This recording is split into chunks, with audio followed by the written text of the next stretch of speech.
38명의 너무나 아까운 목숨들이 희생된 이천 물류센터 화재 참사는 12년 전인 2008년에 똑같이 이천에서 발생한 냉동창고 화재로 40명이 희생된 사건과 너무나 닮아 있습니다.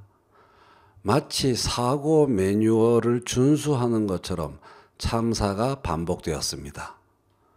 우레탄 폼 작업, 유증기 폭발, 샌드위치 패널 화염, 유독가스 발생, 대형 인명피해.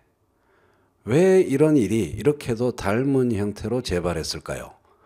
2008년 12월의 이천 냉동창고 화재 이듬해인 2009년 국회 국토해양위원회에서 이런 사고를 막기 위한 법률 개정 추진이 있었습니다.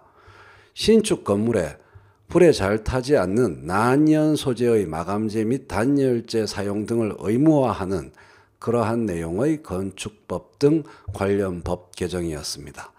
하지만 당시 이명박 정부 국토해양부가 이를 반대해서 법 개정이 지연되고 시행령 수준으로 규제 수위가 낮아졌습니다.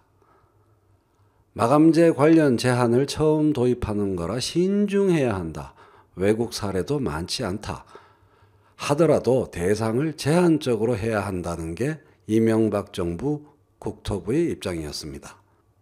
특히 건축주를 처벌하는 내용을 담는 법 개정 방향과 관련해서도 이명박 정부 국토부는 전문가가 아닌 건축주를 처벌하는 것은 바람직하지 않다는 입장이었습니다.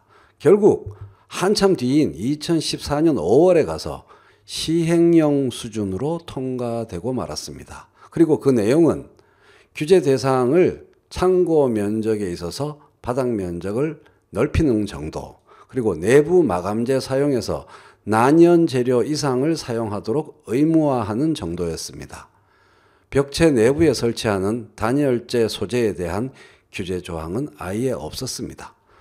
이번 참사가 일어난 물류센터도 내외부 마감재는 난연 재료 사용 대상이지만 마감재 안에 들어가는 단열재에 대해서 별도 규정이 없었기 때문에 샌드위치 패널을 사용했습니다.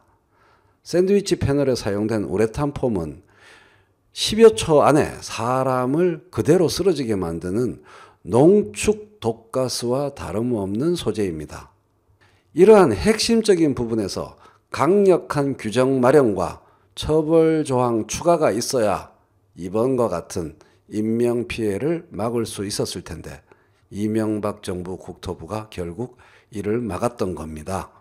21대 국회에서 자본이 아니라 사람이 먼저인 그러한 법 개정을 기대합니다. 우리 사회에서 정말 중요한 개혁은 이런 지점의 개혁일지도 모릅니다.